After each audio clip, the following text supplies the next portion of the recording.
Bonjour à tous. Aujourd'hui, je vous présente la méthode agile la plus reconnue, Scrum, par moi-même, doctorante en première année doctorat à l'ESITCOM en sciences informatiques.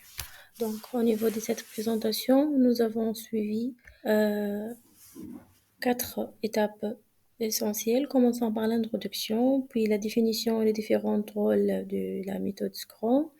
Ensuite, la description de l'ensemble des activités et le cycle de vie. Et je clôture par les avantages et les inconvénients.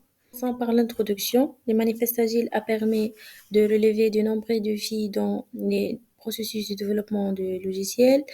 Il existe de nombreuses méthodes agiles. Chaque méthode embrasse ses propres caractéristiques qui déterminent les types convenables de projets, c'est-à-dire les projets à petite échelle, tels que les IT, les projets IT, les projets de développement web et mobile, les projets industriels.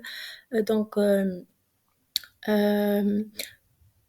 il existe plusieurs méthodes telles que Kanban, Extreme Programming, Crystal, Scrum of Scrum. Mais Scrum est distingué est, est un cadre le plus utilisé et le plus populaire. La définition, c'est un cadre de travail agile qui se concentre sur la gestion de développement de logiciels. Elle est la technique de mise en œuvre choisie par les programmeurs pour le développement d'un cadre particulier.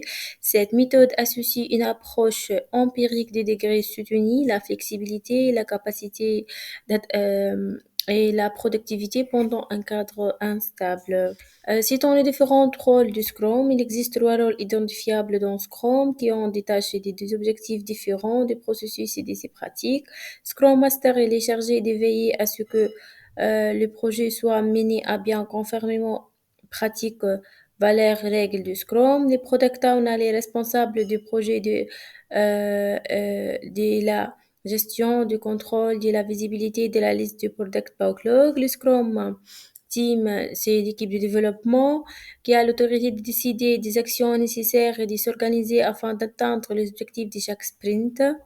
Ensuite, les cycles de vie du Scrum, les principales activités, c'est les Protect Backlog, c'est la description de différentes user stories qui est guidée par les Product Owners, puis l'organisation de nos réunions de planification de sprint pour avoir quels sont les cas d'utilisation les plus prioritaires à l'autre pour commencer à organiser les itérations.